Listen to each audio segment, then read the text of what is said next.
Good morning, everybody. It's Jeff Goldberg for the Sales Pro Network. It is Friday, November 11th of 2022. I don't know if that means something mystical because 11 plus 11 is 22. So maybe it just means we have an incredibly great guest today, which we do.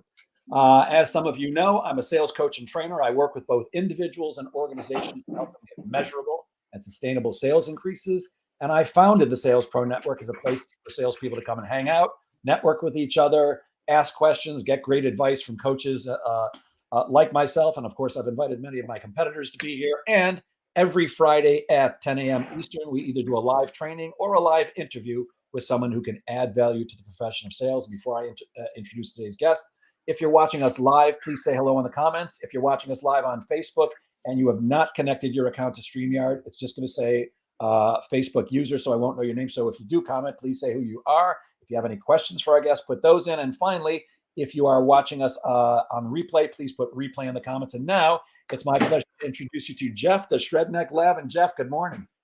Hey, good morning, Jeff. My pleasure to be on your show here. Man, it's early out here on the West Coast. We're at 7 a.m. Sun's just peeking out. Got it. Well, I was on the beach this morning. I live a block from the ocean, walking my dogs, and I actually watched the sun just sliver over the horizon, but we have a storm coming in, so it disappeared very quickly. But it's going to be a great day anyways, and I'm excited to be speaking with you. Could you maybe, before we get into the questions that I have for you, give us the 2-minute version of your background? You know, what brought you to this point? Oh, man. Shoot. So I think, and here's the thing, I have a whole crazy background and stuff like that. So I was a professional athlete from almost like 2021, and I've always had this entrepreneurial mindset mixed in with it too. So I was able to get able to enter pro snowboarding because I was a pipe fitter. And one of the things about being a pipe fitter was you had that time off in the winter. So it gave me that time off to go pursue snowboarding.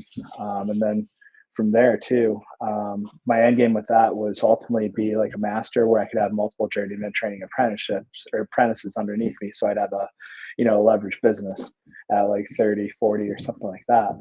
But snowboarding kind of took off and I ran with that. So I was originally born in Janesville, Wisconsin, and then my family moved out to Maine. So I got to train on like a little bit bigger mountains and stuff like that. And then I went from the Dew Tour, or I went from riding on garbage hills with Mountain Dew bottles to riding in the Dew Tour. It's kind of a humble beginning where I learned on like 300 vertical feet or so like that.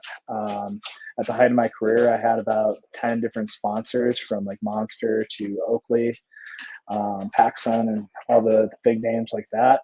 So I had about 10 different bosses, and then professional athlete careers, like they don't last long, especially in snowboarding.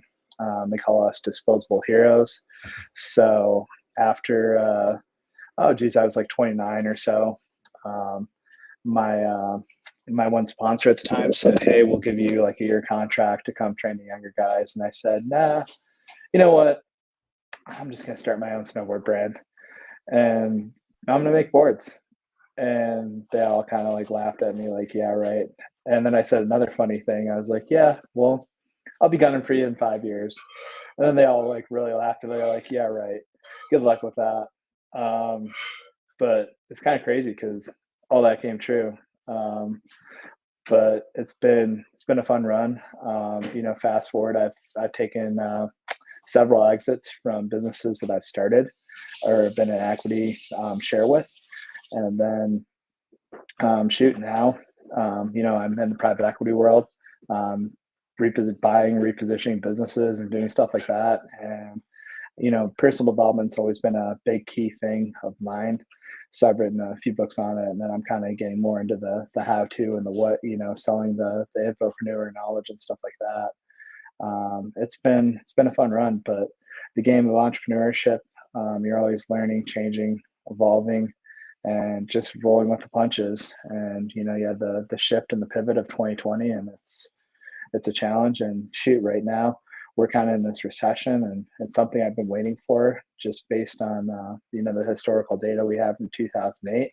And then now I know how to use data sets of ICP data, risk mitigation, and preemptive disaster management, and I know how to apply that to things to make really quick and swift decisions. And it's been a fun learning experience. It's been an awesome journey.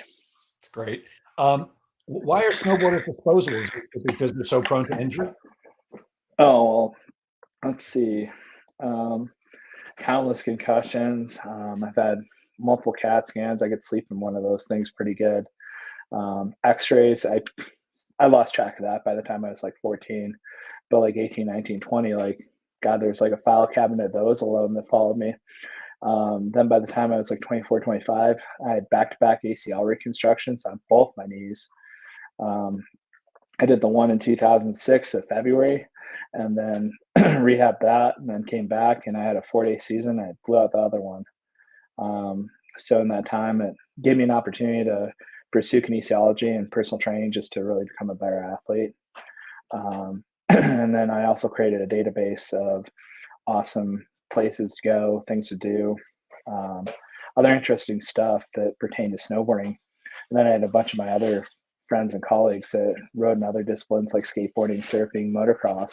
So we kind of created this whole database. And right when I was getting ready to go back to snowboarding, I was made an offer to get bought out with that because I was like, well, I'm gonna have to scale this. I'm 25. I'm gonna have to figure out how to be a boss. Or whoa, all of a sudden this exit offer came in, and I was like, well, cool. This is a little bit more than I would have made snowboarding.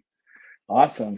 I probably, like looking back, I probably should have negotiated like for some points or, like some residuals or something on the back end. But this was an awesome offer to get out and go back to doing what I loved. So that was my first exit. Gotcha. And am I correct? I think in my research for this discussion, did you have a brain injury, a traumatic brain injury when you were younger? Yeah. I was 14. We were out on the river in Wisconsin. There was a guy who, well, you really can't say he was drinking, but it's Wisconsin. Everybody kind of likes to drink out there. You're on the river. It's summer. Do the math. DNR and all that stuff. They didn't really have any of that technology or the way to monitor that. But we were out on our boat. This guy had broadsided us while my parents were getting ready to go water ski. So pretty much after that, I went through I had a pretty good TBI from that, but every day was like 50 first dates. So if you can imagine at 14, I knew everything prior to that, but remembering stuff the day before or all that, let alone trying to learn algebra or geometry or US history or anything like that and pertain that knowledge, it's tough. But the great part about being 14 is one, the brain can also rewire itself. So now I have this ridiculously, I had a crazy memory before, but now it's super crazy. Being able to do complex numbers and equations in my head. It's just all these things. My brain just keeps on evolving. As long as I keep on feeding it knowledge and exercising it, it's the greatest muscle we have. Yeah, I was actually having a conversation with somebody yesterday about the amazing power of the brain. The example I was giving is in the spring, I have bad allergies for about 3 weeks, when the grass and the trees pollinate, and it feels like there's sand on my eyes at the same time as somebody's poking them with red hot pokers, and I just want to rip them out of my head. But if I'm standing on the side of a stage waiting to be introduced, and I'm like, oh, I'm dying here. What am I going to do? As soon as I hear, ladies and gentlemen, it's my pleasure to introduce Jeff Goldberg, for some reason it disappears for an hour. So it really proves the brain can't do anything. The allergies are Yeah. still there, but the brain is somehow blocking. It's really incredible. So solution, speak on more stages come that time of year. That's a great idea. I'm going to take your advice.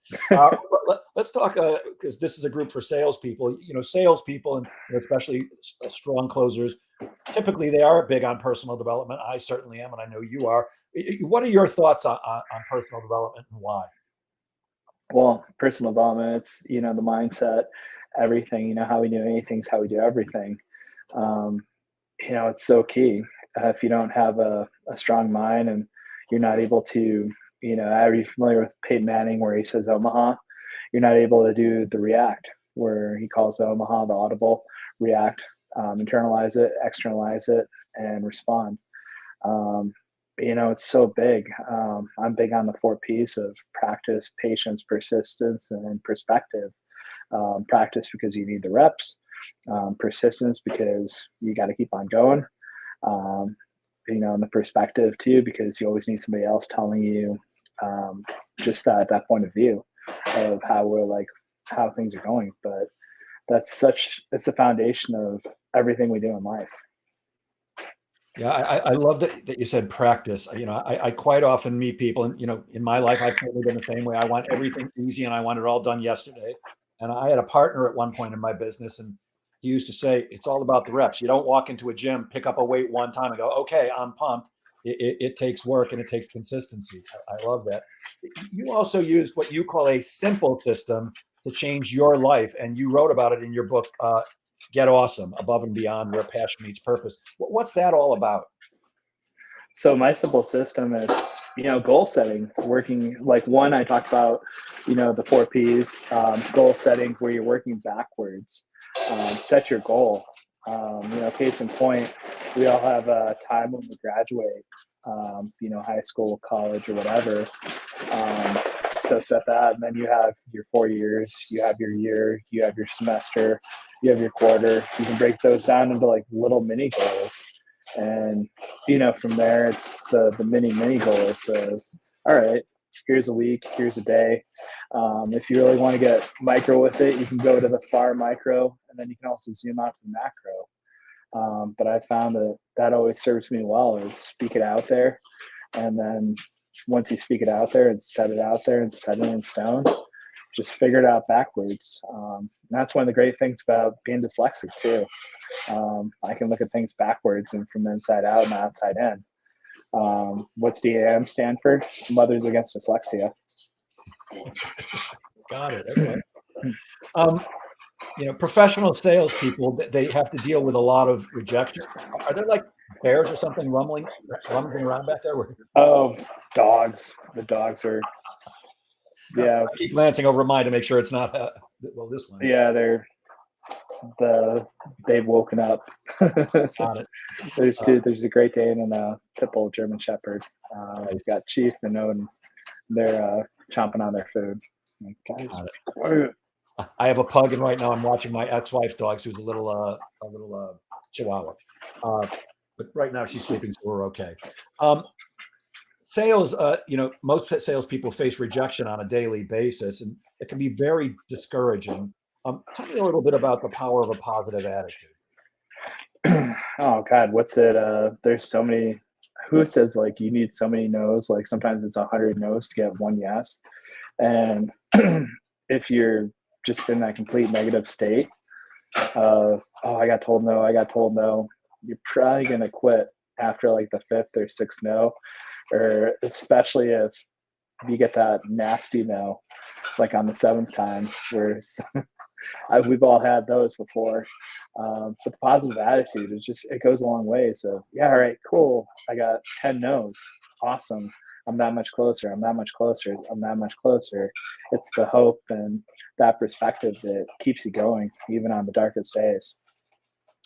Yeah, I was not a big numbers guy until I met my ex-boss. Before I opened up my own company, I worked for a very large sales training company, and my boss there taught me the value of knowing your numbers, knowing your metrics, because it does take, for most of us.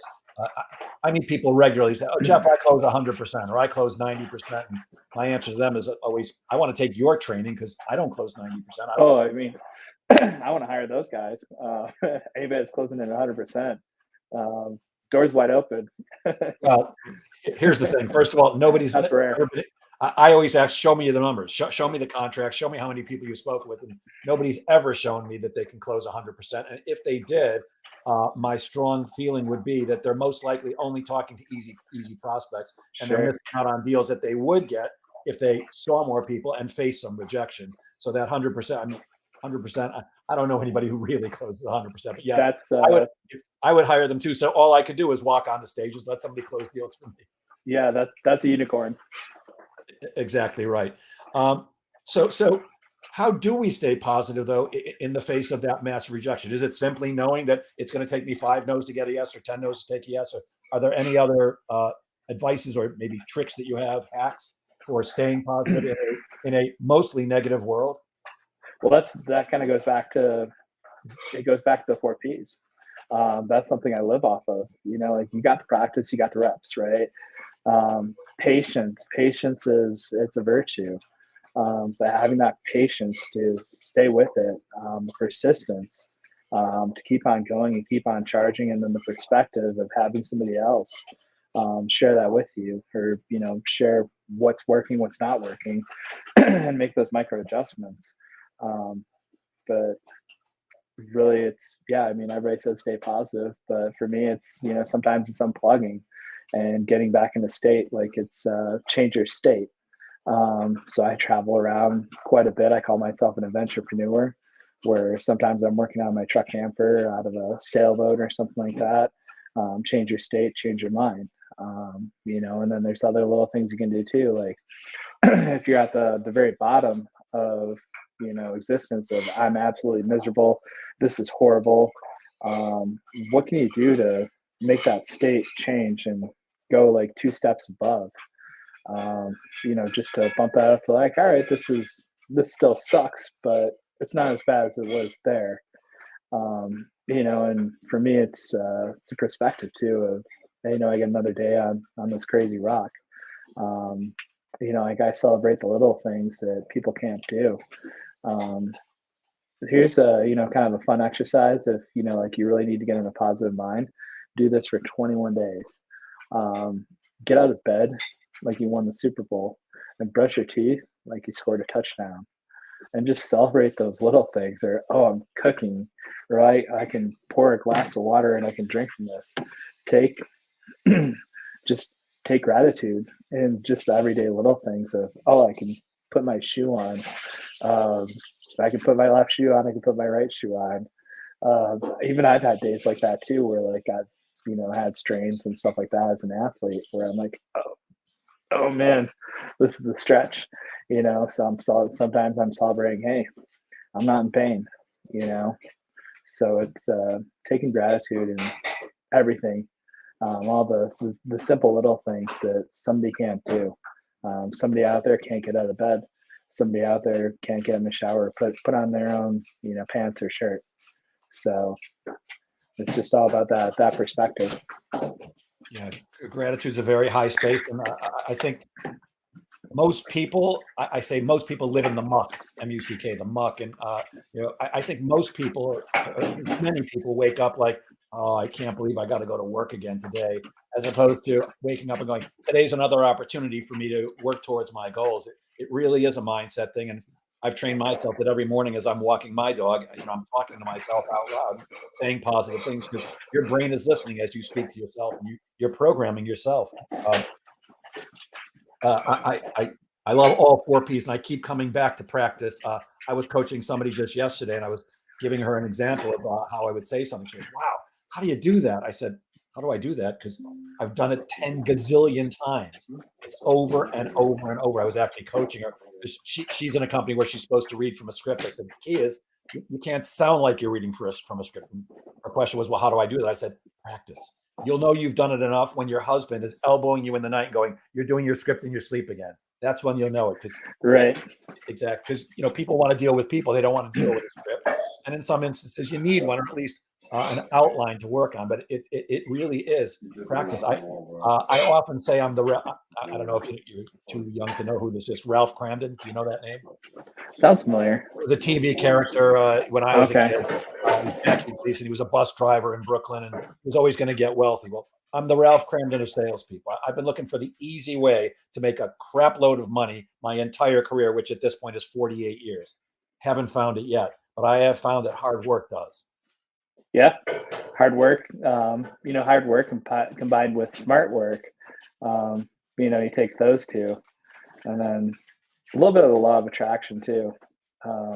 Like society tells us, you got to have this to be this to do this. When you really got to flip that script of you got to do this to be this to have this. In the same regard too, you can also use the commutative property of math, a plus b equals b plus a, because you do be have. You can also give people an arm up too. because you have that, you can do this, you can be this, and you can use that crazy law to build things. Yeah. Well, there's the old saying, I'll believe it when I see it, as opposed to I'll see it when I believe it. I'm with you 1,000,000%. So one of the things I get asked to do is a motivational speaking. What motivates you, or what motivates any of us to take action? Oh man, it's action. It's one step action. It's two steps personal development, right? Or one step. Like if you do one, your action, action, action. You need the personal development to balance it out. So like usually it's what I do, and it's what I do to in my mind. I picture it, I see it, I feel it. Um, Sometimes I even taste it, I smell it. That's what inspires me to take action. I just believe it. If you believe it, you can achieve it. Once I have that clear picture in my head drawn out, then I just go for it. I send it. Same thing. I'm not going to go hitting a 80-foot jump as an athlete without going through all the visuals and all the touch points in my head. And if I clearly don't believe it, I'm definitely not going to do it because it's not going to work out. Same thing with anything I do in life. You have to have a kind of a clear plan, a clear picture. Um, Anything you can do of the four senses or the multiple senses. I'm sorry, I'm like leaving out numbers here. Still early, like 5, 6, 7, all the senses we have out there. Um, so if you can picture that in your head, like what's the smell of victory taste like? For me, one of the big things was I loved competing out at like Mammoth Lakes, and there's always a smell of pine, and then the smell of champagne on the podium. So simple things like that. That's what always inspired me, was just knowing that there's an end goal, to take that action. But it's left foot personal development, right foot action. If you do too much of one, not enough of the other, you're going to be walking around in circles. Mm. So how do you do that when it's really tough? I mean, as an athlete, first of all, I assume that when you're visualizing a jump, you're not visualizing yourself crashing. You're visualizing yourself doing it successfully. But especially somebody like yourself who's been injured numerous times, and I've got to assume there was, pain involved, and then you're starting to work out again. How do you work through that? This is just too hard. I'm hurting too much. How do you get the mental strength to say, yeah, it hurts, but I'm going to do it anyways? Oh, because the feeling of the feeling of victory and the feeling of completion, the feeling of doing it, it always outweighs the pain. Um, Always. And usually when you see the guys that where the pain's just too much or something like that, that's what kind of causes a lot of early retirements. Um, but it's always the reward of doing it and the feeling of accomplishing it, of hitting that goal, whether it's just the one jump or it's winning that competition or anything you do in life. It's that end goal. It's climbing the mountain. Even when I'm on these long hikes, I was out in Arizona and I hiked, geez, like 5 miles, just to catch one of these. It's kind of like the old Hanaki ruins out there in Sedona, and about 2.5 miles in there, I'm like, oh, I'm hurting, I'm cramping up, but I know that I'm going to see something awesome there, and that's what was calling to me, and it was keeping me going. And same thing, it's your goal that keeps you going. So it's constantly keeping the vision of you having achieved the goal. In sales, it's really painting a picture of the prospect having whatever you're providing, and what's the service or the product that you're providing. Yeah, absolutely. Like the prospect, with the prospect, it's solving their pain.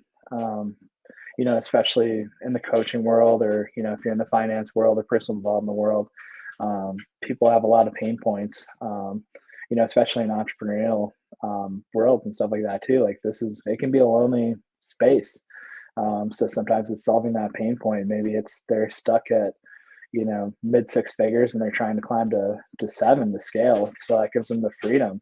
They want to spend more time with their family. They want to go from being the chief everything officer with a pain in the ass to CEO with an asset. And if you can help them solve that problem, and you picture that, that person, where they're free, they're able to spend time with those that matter the most. It's you're working through it with them too. I mean, obviously that's not just you, that's another person. Um, but it's amazing when you kind of picture that and you put that in your head and put that in your perspective. So when it does get tough, it's really keeping your eye on the prize, knowing what you're working for. I mean, for me, I know uh, I have 3 children, and everything I do is, of course, to maintain my lifestyle, but really it's to how do I give them every opportunity that I possibly can to succeed. So is that really what we're talking about? Keeping your eye on what is the end game and why you're going for it. Yeah, the why, like, yeah, we all have we have two whys technically. We all have our selfish why and our selfless why. So your children, and your posterity, that's probably your selfless or selfless why. But also, what's the selfish why? Like, what are you going to do for yourself? Maybe it's getting an ice cream cone or having a beer or going for a walk or going on like a vacation or something like that. But what are you going to do for yourself? You have to have that balance with everything. Like, what's the selfless reason? I always stutter over those. Selfless. Say it with me 10 times. Selfless. uh, Selfless, and then your selfish why. You always have to fill up your cup before you can fill up the cups of others. Got it. Somebody saying good morning from Texas. I'm assuming that's our Hey, friend. what's up, Texas? I'm assuming that's Fran Cole-Hebler. Good morning, Fran. Thank you for being with us today. If anybody has any questions for Jeff, please toss them into the comments and I'll pass them on. We're almost halfway through. We're talking to Jeff Lavin, the Shredneck, and the author of Get Awesome. So, Jeff, let's say we've got thoughts going on that maybe aren't serving us. How do we change our actual thought processes? Oh, so you're talking about those limiting beliefs? Those are, they're exactly what they are, limiting. Those things will cripple you. Um, and it's limiting beliefs. You have to go straight to the source. Um, that's oftentimes stuff that we were told as we were children. Sometimes that's from our parents. Other times that's even generational stuff that's kind of generational traumas that are passed on. So you have to go straight to the root of that limiting belief. We have to take that real deep dive to identify those, because oftentimes something that's real surface level, it goes way deeper than that for a lot of people. So get to that source, go on that journey. It's a long, long inward journey, but with the right mentors, the right coaches, you can often identify those. Then the other key thing too is releasing those limiting beliefs. Releasing those. That's speaking the positive to the negative. I had a friend where she had some stuff going on where I was like, all right, this is what's going on in your life, right? This is right now. Write the negative of how that makes you feel, and then on the other side, write that on the positive of how you want to feel. The other, even the opposite. If you can't think of the positive, write the opposite of that, and then speak that every day, whether that's out loud, whether that's silent, or whether that's even scripting with manifesting. And write that out with I am, or this is where I'm at, and keep saying that to yourself. Watch your life change. Mm. And you mentioned coaches. Sometimes it's really a matter of finding the right person, the right coach for you. I've spent tens of thousands of dollars and hundreds of hours in seminar rooms listening to gurus, and I get something every time. Sometimes I get a lot, but I did have one issue that had stuck with me since I was like 13, and it kind of ate away at me. It was always one of those things that was always in the back of my mind. A tremendous guilt, and it was only about 2 years ago when my coach introduced me to somebody else, actually a psychic healer. And in one meeting with this person, it was not 100% gone, but she was able to dive right into the heart of it, where I'd never been willing to go before. Not even to admit to myself this thing that in my mind was just the worst thing in the world, which of course it wasn't. I mean, it was bad, but it wasn't the worst thing in the world. But it was really a matter of getting to that right person who was able to work with me in a way that actually got to the heart of the matter, like you said. And that's not always easy. And it was certainly a painful session. But once you get to the other side of that, there's that incredible release. I actually felt a physical release, like coming out of my chest, almost as if air was being expelled from my chest during my session with her. And it was like, uh, I think there's a movie called The Unbearable Lightness of Being. It was almost an unbearable lightness. Like, holy crap, I've been holding on to that Right. on my back for 50, 60 years. So just it's keep searching for the right person and keep doing the work. Yes. Oh, absolutely. Keep doing the work, but our coaches, the right coach will be able to plug you in. They might not be able to help you with with what you're dealing with, but they'll know who to connect you with. And case in point, like you look at the NFL team out there, that head coach isn't just coaching the whole entire. Oh, I mean, he's coaching the whole entire team, but he has offensive coordinators, defensive coordinators, and then your offensive coordinator has a quarterbacks coach, linebackers coach, all of that. So those are the right people that connect with those people on that beyond the surface level, and they go into the almost the transformational level. And when you're really doing deep work, the most powerful people out there that even I've worked with, they can change your life on a transmutational level where they can take that negative. That's probably like what you experienced where you transmutated that. You took that negative and turned that into positive, and that's amazing energy when you can do that. It's a big balance between the three, mind, body, and spirit. In the mind, we're meant to be more transactional and solve complex equations. The body's transformational. Women can have children. You can gain weight, lose weight, build muscle, do all these amazing things. But on the spiritual level, you can really transmutate stuff, turn that negative into a positive. And once you have finite balance between the three of those, you hit this state of transcendence. And it's amazing to be in that state where there's no good, there's no bad, there's just data points, and it's just adjusting, reacting, responding to life's algorithm, and then making those adjustments accordingly. Yeah. This woman, I don't think she'd mind me giving out. Her name is Laura Thor. She's just incredible. And uh, you know, some people are just tuned in a way that that most of us are not. And in speaking with her, I actually experience her being inside my body. I know that we're getting into some very woo woo stuff, which I love, but Yeah. there are people out there who have access to areas that most of us don't. They can help us uh, heal, perform better, reach heights that we didn't really realize that we could. The other thing I think is important is it's never too late. Uh, it's like I started doing stand up comedy a year ago, and a friend of mine sent me a framed picture of me on stage with the saying, "It's never too late." And you just got to keep working at it. Sometimes it takes a long time, and sometimes you're not ready to give up those things that are holding you back. And I actually believe that almost everything that holds us back typically happened before the age of 8, and we just sit and it festers forever.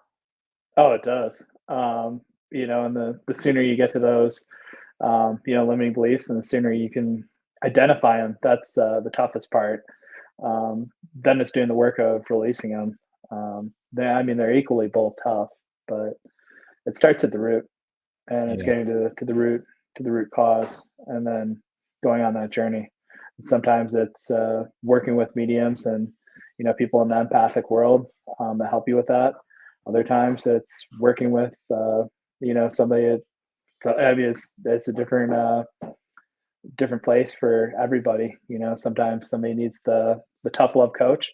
Other times somebody needs the loving coach or the medium or empath. Yeah, it's also a matter of which I found difficult, being willing to forgive yourself the way you would forgive somebody else. Sometimes Yeah. you just gotta say, it's okay, and I forgive you for anything that you did, even though you're talking to yourself. Ooh, so lesson in forgiveness. This is one of my favorite exercises. You go through a list of everybody that's wrong to you.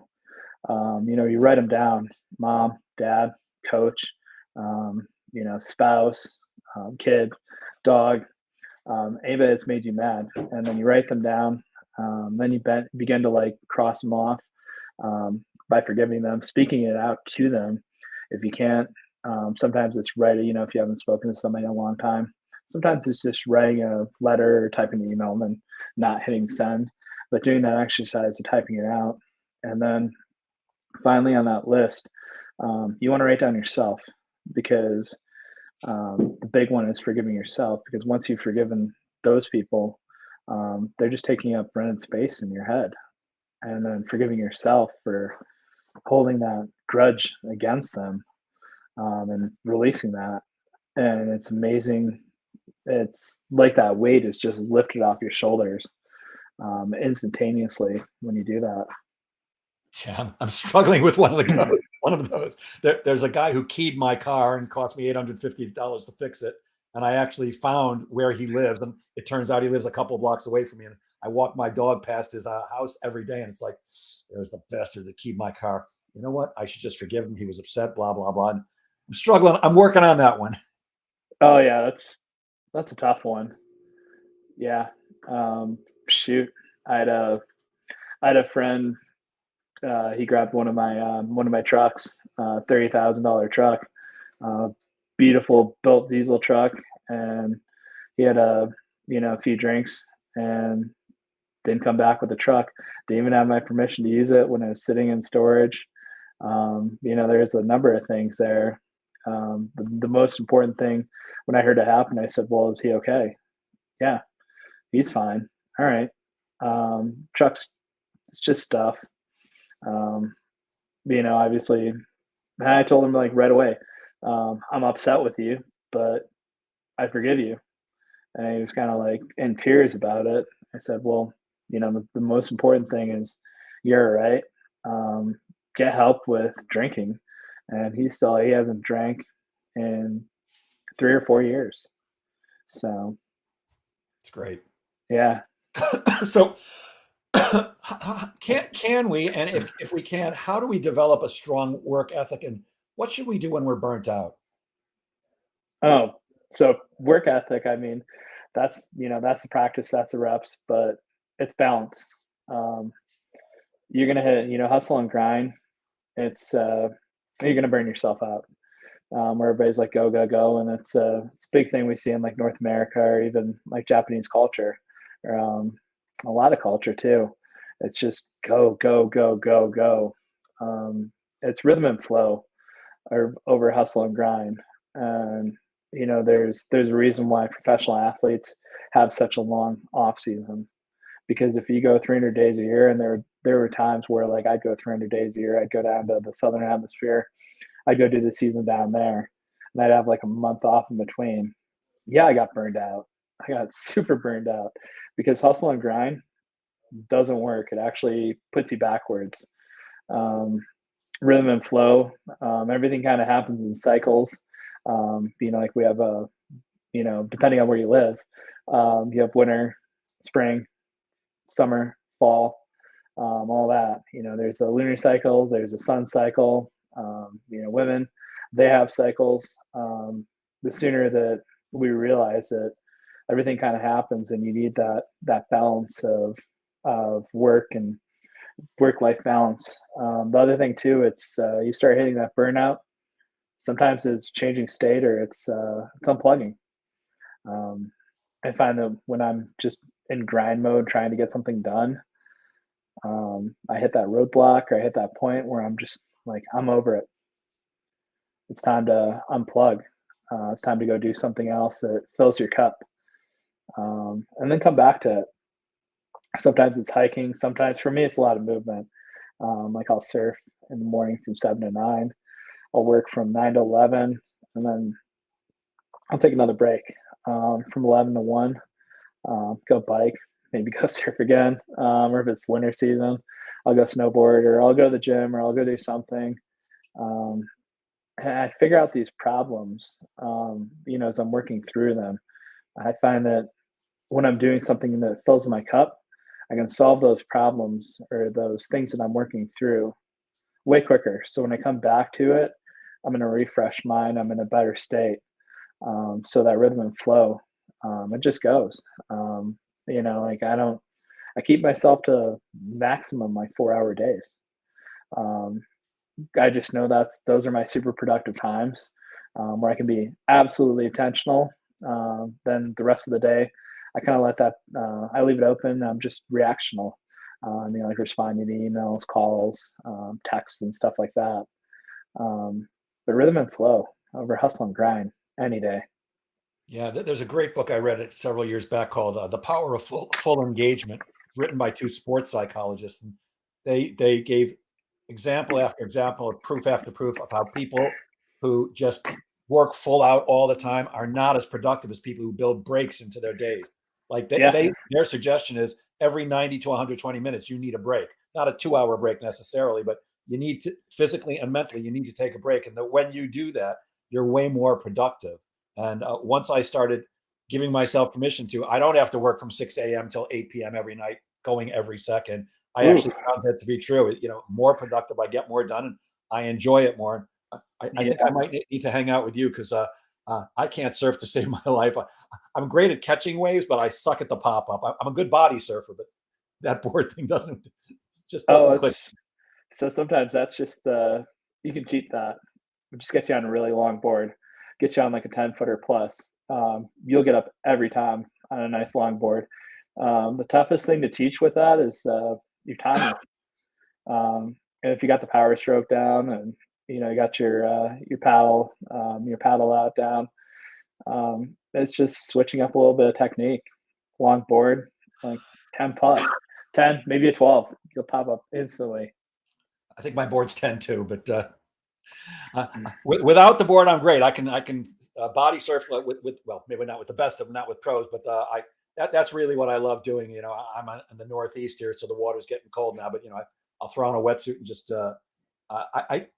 I feel most at home two places. One is the comedy stage, and second is being in the ocean. There's just something about the immense power that it just feels right. The ocean, yeah. At one of our retreats, we brought a bunch of people, bunch of coaches, consultants, authors, kind of everybody in our group. We did a surf session, and one of the things I mentioned is the ocean. It's its own living, breathing organism. Same thing with everything in there. The way those waves crash and go. It's the way of the ocean inhaling and exhaling, and it's when I'm out there, it's a partnership, it's a collaboration. It's me and the ocean working together versus just surfing, and it's kind of like that utmost respect of nature. And same thing with the mountains too. Yeah, that's what I like about sailboats as opposed to power boats too. It's you working with nature. Phenomenal. I like the quiet. One of your coaches said you got to dump before you jump. Is that a metaphor, or is that really talking about going to the bathroom? Oh, so yeah, this is a good one. Um, so I was at a summertime competition, and I'm 23, so you're doing all the things 23-year-olds do, eating pizza, drinking like Rainier Olympia beer. I had a few of those the night before. Then you have early competition. It's summertime out on the Mount Hood Glacier, so it's like 60, 70, 80 degrees. Snow's real slushy and soft, so they ice down the jumps with salt to make them go faster. So I do my first run. I do like a 540 off it, then stomp, and going to the next one super fast, massive off this thing. I do a truck driver 720 where you're holding both edges of your board, and I completely overshoot this jump and I go board butt. But I really didn't realize it until my second run because you had to go right back up and get your second run. So I'm like, all right, get my second run. Great. All right, do the same. First jump, second jump, throw in a little check. And I'm spinning off these. As I'm going off the second jump, I feel just stuff gooping down my pants or down my compression shorts. I still got another jump to go. I spin off this other jump, do like 900, land. I'm like, oh man, this is going further down into my boot. And then I had two rails to go. So the metaphor of this is, yeah, always dump before you jump, but we all deal with a little bit of crap. Some of us metaphorically, some of us physically. Don't let a little bit of crap slow you down. It's great. It's great. You're doing more deals on the buying and selling of businesses these days. Tell us more about that. Yeah. So, in regard to businesses, there's a lot of stuff out there where everybody's like, build, build, build, startup, startup, startup, startup. You look anywhere on the internet, like there's places that'll do like build you an agency, we'll build you a coaching business, we'll do the done for you stuff. That's all great. Startups are all great. Like I don't want to discourage anybody from doing startups because I've been in the startup space as well too. So there's a startup where you can build, you can partner with JVs. That's another way to like rapidly grow where somebody complements you, you complement them, you combine. But this is really the last couple of years where my mindset kind of changed and shifted. Rather than build, why not just buy the revenue? Find something out there like that you need, right? Like so, I'm a coach. I need to market my stuff. I like to run Facebook ads and YouTube ads and stuff like that, and build other like lead generation systems. But I don't want to take the long time to do that or to like execute all these new strategies, right? So there's marketing agencies out there. Rather than pay somebody to do it, in the terms of risk mitigation, the easiest thing to do, well, not the easiest thing to do, but the most, I guess, what makes the most sense and the least risky thing to do is to buy that business for the revenue and then implement that for your systems. So, another thing too is this also allows me to throw darts at things that I want to do. So by building up this general fund that allows people to kind of come in at a entry level, where we have a value portfolio with stuff that I know like brick and mortars, like liquor stores, service stations, stuff that people need because we're in this crazy recession right now. So with my value portfolio, they grow about 1 to 10% a year, but they're also not going to shrink 1 to 10% a year. That allows us to diversify into we call them higher multiple businesses. So things that different industries and stuff like that, they get you bigger valuations. So with this acceleration portfolio we're building right now, we're doing a series of tuck-ins with a holding company.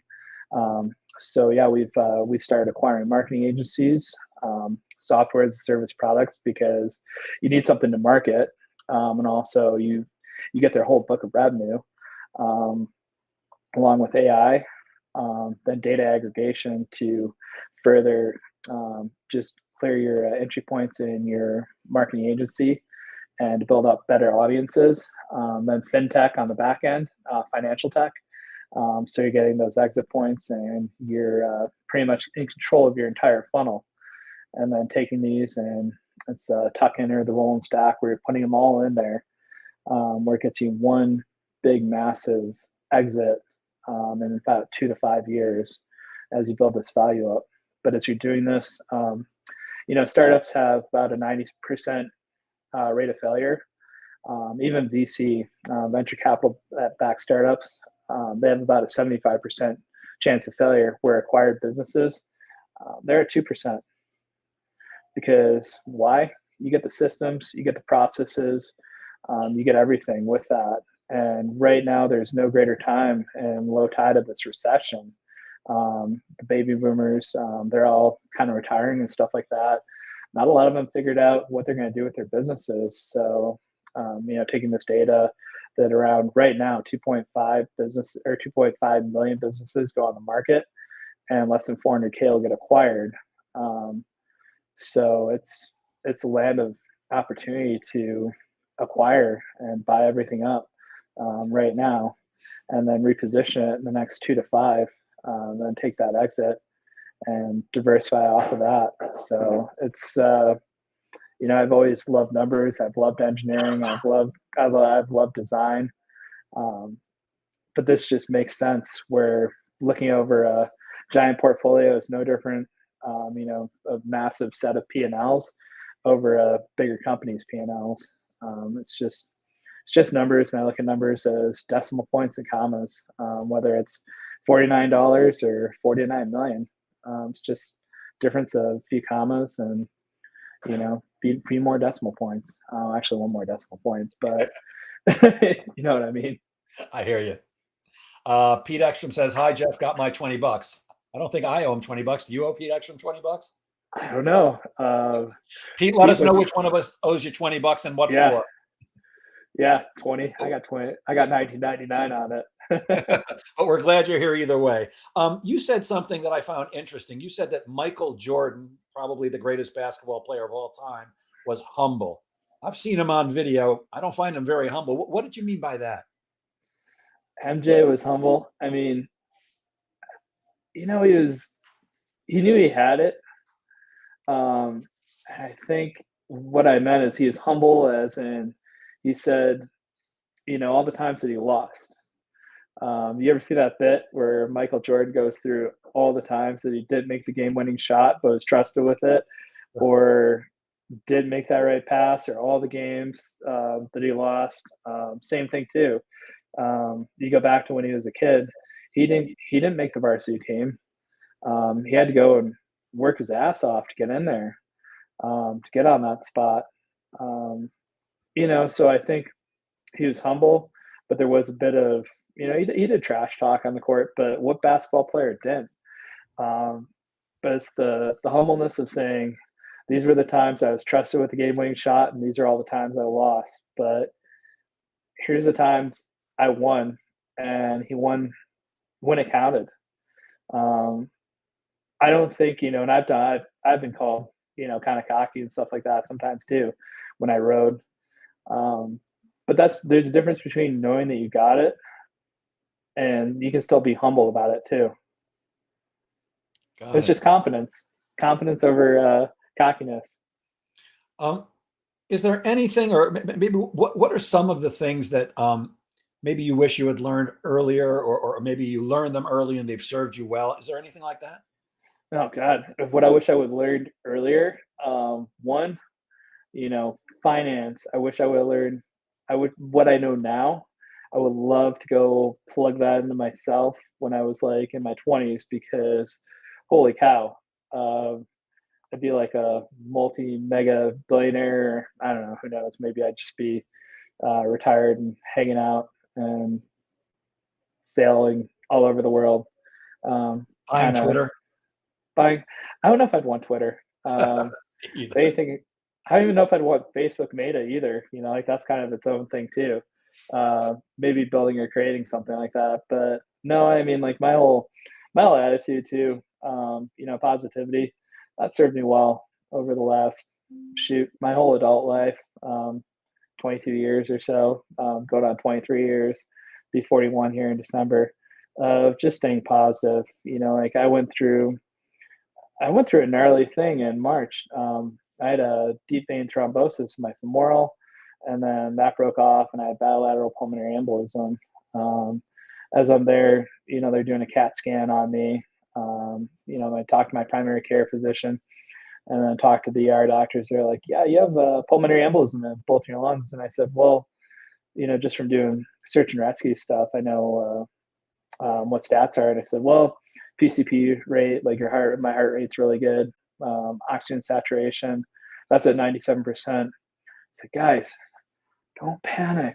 Don't panic yet. It's not time to panic. Like we're good. We're good." And just staying calm in difficult situations. Having that ability to not just everybody says slow down to speed up. You can also go the other way too, where you can speed up to slow down, put yourself in state. But having that perspective and being able to shift that whole perspective in the ER, and then shoot, even getting in the ambulance. Like I knew one of the guys from ski patrol and stuff like that. So we talked the whole way down there. He didn't really. He's like, "I'll fill out my paperwork later." We're just hanging out here, having a good conversation for like an hour and a half. Got transferred to main med. Spent a good couple days there. Like made friends with everybody in the ER staff and stuff like that. I had a couple people buy my book. They're like, "Oh wait, what? Like cool. Like, you wrote a book?" Because they just, like you have that conversation where people ask what you do. So I had some fans there. Even ordered pizza when they said they couldn't get me in a room, but I could have as much food as I wanted. So I ordered like a whole bunch of pizza from Domino's and like brought it in there and passed it out to like the whole staff. I'm like, guys need to eat, man. Like hang out. Like let's, like enjoy life. Then went in for surgery, where they had to go in with a catheter and suck it out. I had some really cool doctors where, shoot, that, they're all like around my age. A couple of them watched me snowboard and stuff like that. And they're like, I think I watched you. I was like, right on. Then they said, hey, do you mind if we play some music? I said, well, hey, it's your party. And they said, no, it's your party. I said, well, how about it's our party? And they put on the coolest playlist of all the stuff from like late 90s, early 2000s hip hop. And I was like, yeah, you guys are, this is awesome. Here I am, like sedated, probably should pass out, but I'm totally enjoying these tunes and just getting down, having a good conversation, watched them, like do the whole procedure because they had a screen, and it was just fascinating. Signed a couple books for them as well too, and shoot, even somebody on the nursing floor when I went to the recovery room, her boyfriend had a copy of my book. And I said, well, screw the HIPAA laws. Just tell, I'll sign it for him and just tell him you met me in passing. Um, it's all good, but making friends everywhere you go, and just being a connector. That's something that served me well my whole life. Yeah, I love the thought of staying calm when everything's falling down around you. I personally find that panic doesn't help anything, and like screaming, hollering, getting upset. And look, I do tend to go off quickly, but I also have a quick response time where I can wait a minute. This isn't serving me at all. Time to take a deep breath, slow down. I like what you said, slow down to speed up. Sometimes it is Yeah. time to take a step back. Or if you're really pissed, just go do like 50 push-ups. You won't be pissed then. Go just bang out a bunch of it's good for your body. You'll feel good, and all that energy, you'll dissipate all that energy, and you'll put it into something else, and then you'll be like, all right, cool, I can think. And That's a bit of a challenge when somebody's cutting me off while they're driving, doing push-ups, but I get the point. oh yeah, well, I mean, cutting somebody off, shoot, I've had that. Man, I've had some gnarly ones too, but my grandfather had a saying, almost doesn't count. You just kind of laugh at them, and like you don't know what's going through somebody else's head. Like they could be having like the worst time ever. They could have lost somebody, or they could be on their way to like some total emergency, and give them the benefit of the doubt. And life's too short to be pissed at somebody that's only been in your life for 1 second when they cut you off. The rest of the time, like take that and use that for something else. Yeah, there's this video that I saw years ago, and it was about a guy going through his day, and he keeps running into people, and this guy's being rude to me, and there's a guy who cut them off in line at Starbucks, and blah blah blah. And then he finds these glasses. They just look like glasses, but they allow him to see the thought bubble over everybody's head, and he goes back through his day seeing everybody's thought bubble. And so the guy who cut him off in line at Starbucks, and he's all pissed off about it, he's going, it's like his wife just left him, or some woman who gave him a hard time, but her husband beat her. So that advice about realize that people are going through their stuff, and it's probably not personal to you. That we need to just kind of calm down and realize that maybe people are going through stuff. We have to be a little understanding. It's not the guy who cuts me off, he doesn't know me. Oh yeah, the person that cuts you off in line. Here's something. Buy the if you're in Starbucks, buy them coffee. If they cut you off, say, hey, I was here, but you know what? Let me buy you coffee. They'll be kind of blown away by just the random act of kindness. And when I've done that too, like people are going through stuff, like just talking a line, they're like, oh my God, thanks so much. And I'm going through like, oh, like I just lost my wife, or, something like that. Like I just lost somebody in my family. Like I've had some amazing conversations with people just doing that. Just the random act of kindness, it goes a long way. And there's not enough of this in this world. I love the attitude, Jeff, and I could talk to you all day, but apparently we're out of time. I'm going to share my screen. Would you like to tell people how they can reach you if they want to chat with you or work with you in any way? Yeah, absolutely. So that's my site, jefflavin.net. That's my actual number, not like one of those text in numbers, like one of the other guys gives you. But there's all my socials, Instagram.com, the Shredneck, LinkedIn, Lavin. YouTube, you can find some videos and stuff like that. I'm always putting out content on there. And then I'm back on Twitter just because I think Twitter is going to be interesting. And then I'm also on Facebook. But really, like I'm comfortable wherever you want to meet me at. It's it all goes back to this phone here. And I joke with people when I'm on stage. It's like peeing in the shower. It all goes down the same drains. It all eventually ends up right here in the main hub. And don't you have an So entrepreneur group on Facebook? I do. I have a entrepreneur group on Facebook, a few other groups and stuff like that too, and then pretty active on my page and stuff too. And then also, if any of you guys out there are like kind of stuck in your marketing, I've been putting out all my premium marketing content, like course level content. I'm just putting it out there for free now, just because the world needs more of it, and I'm bummed seeing like I don't want to see people get ripped off by like another one of the quote unquote marketing gurus out there. So it's all out there. All be out there on the internet the next month or so before the New Year's. All that content will be rolled out there absolutely for free.